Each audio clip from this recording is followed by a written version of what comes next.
ਹਰ ਦਿਨ ਨਵੇਂ ਆਗਾਜ਼ ਨਾਲ ਜਿਉਣਾ ਸਿੱਖ ਲਿਆ। ਹੁਣ ਤੇ ਯਾਰਾ ਮਿਜਾਜ ਨਾਲ ਜਿਉਣਾ ਸਿੱਖ ਲਿਆ। ਕਦੇ ਮਿਹਰਬਾਨ ਕਦੇ ਫਿਦਾ ਮੇਰੇ ਤੇ, ਕਦੇ ਕਦੇ ਵਕਤ ਨਾਰਾਜ਼ ਨਾਲ ਜਿਉਣਾ ਸਿੱਖ ਲਿਆ। ਲੋਕ ਅਕਸਰ ਦੱਸਦੇ ਨੇ ਜਿਉਣ ਦੇ ਤਰੀਕੇ ਮੈਨੂੰ, ਪਰ ਕੀ ਦੱਸਾਂ ਦੂਸਰਿਆਂ ਨੂੰ ਨਜ਼ਰ ਅੰਦਾਜ਼ ਕਰਕੇ ਹੁਣ ਤੇ ਆਪਣੇ ਅੰਦਾਜ਼ ਨਾਲ ਜਿਉਣਾ ਸਿੱਖ ਲਿਆ।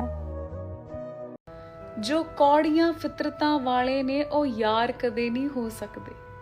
ਮਨ ਦੀਆਂ ਖੋਟੀਆਂ ਰੂਹਾਂ ਅੰਦਰ ਪਿਆਰ ਕਦੇ ਨਹੀਂ ਹੋ ਸਕਦੇ।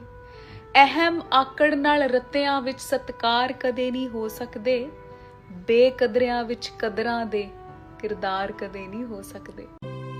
ਦੋਸਤਾਂ ਆਕੜਾਂ ਕਰਨੀਆਂ ਤੇ ਜਾਣਦਾ ਹੈ, ਪਰ ਆਕੜਾਂ ਸਹਿਣਾ ਤੇ ਸਿੱਖ। ਤੂੰ ਕਹਿੰਦਾ ਮੇਰੇ ਨਾਲ ਪਿਆਰ ਨਾਲ ਗੱਲ ਕਰਿਓ ਜੀ,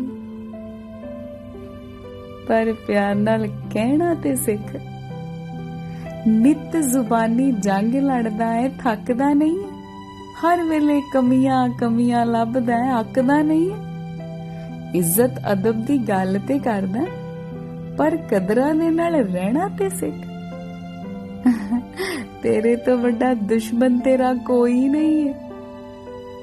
ਓਏ ਕਿਤੇ ਆਪਣੇ ਆਪ ਨਾਲ ਬਹਿਣਾ ਤੇ ਸਿੱਖ। ਰਿਸ਼ਤਿਆਂ ਨੂੰ ਵੇਖਣ ਦਾ ਨਜ਼ਰੀਆ ਨਾ ਬਦਲਿਆ ਤੇ ਆਖੀ।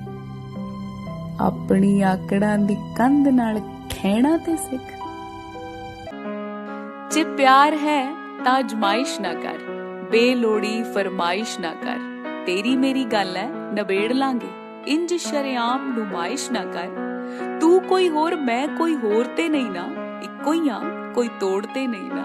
ਇੱਕ ਵਾਰੀ ਲੜੇ ਤੇ ਮਿਲਾਂਗੇ ਨਹੀਂ, ਦਿੱਲੀ ਤੇ ਲਾਹੌਰ ਤੇ ਨਹੀਂ ਨਾ, ਕੋਈ ਹੋਰ ਤੇ ਨਹੀਂ ਨਾ। ਬੱਚਿਆਂ ਵਾਂਗ ਸ਼ਿਕਾਇਤ ਨਾ ਕਰ, ਦਿਲਾਂ ਨੂੰ ਤੋੜਨ ਦੀ ਖੁਆਇਸ਼ ਨਾ ਕਰ। ਤੇਰੀ ਮੇਰੀ ਗੱਲ ਹੈ ਨਿਬੇੜ ਲਾਂਗੇ, ਇੰਜ ਸ਼ਰੇਆਮ ਨੁਮਾਇਸ਼ ਨਾ ਕਰ। ਖਿਲਾਫਤ ਵੀ ਮਾਫ ਹੈ, ਖੁਰਾਫਤ ਵੀ ਮਾਫ ਹੈ, ਸਾਡੇ ਲਈ ਬਦਲੀ ਸ਼ਰਾਫਤ ਵੀ ਮਾਫ ਹੈ। ਕੱਲਿਆਂ ਨੂੰ ਭਾਵੇਂ ਜੀ ਸਦਕੇ ਜੋ ਕਹਿ, ਤੇਰੀ ਜ਼ੁਬਾਨ ਦੀ ਬੇਲਿਆਕਤ ਵੀ ਮਾਫ ਹੈ। ਰਿਸ਼ਤਿਆਂ 'ਚ ਰੁਤਬਿਆਂ ਦੀ ਪੈਮਾਇਸ਼ ਨਾ ਕਰ। ਯਕੀਨ ਨੂੰ ਯਕੀਨ ਰਹਿਣ ਦੇ, ਸ਼ੱਕ ਦੀ ਗੁੰਜਾਇਸ਼ ਨਾ ਕਰ। ਤੇਰੀ ਮੇਰੀ ਗੱਲ ਹੈ ਨਿਬੇੜ ਲਾਂਗੇ, ਇੰਜ ਸ਼ਰੇਆਮ ਨੁਮਾਇਸ਼ ਨਾ ਕਰ। ਜੇ ਪਿਆਰ ਹੈ ਤੇ ਅਜਮਾਇਸ਼ ਨਾ ਕਰ।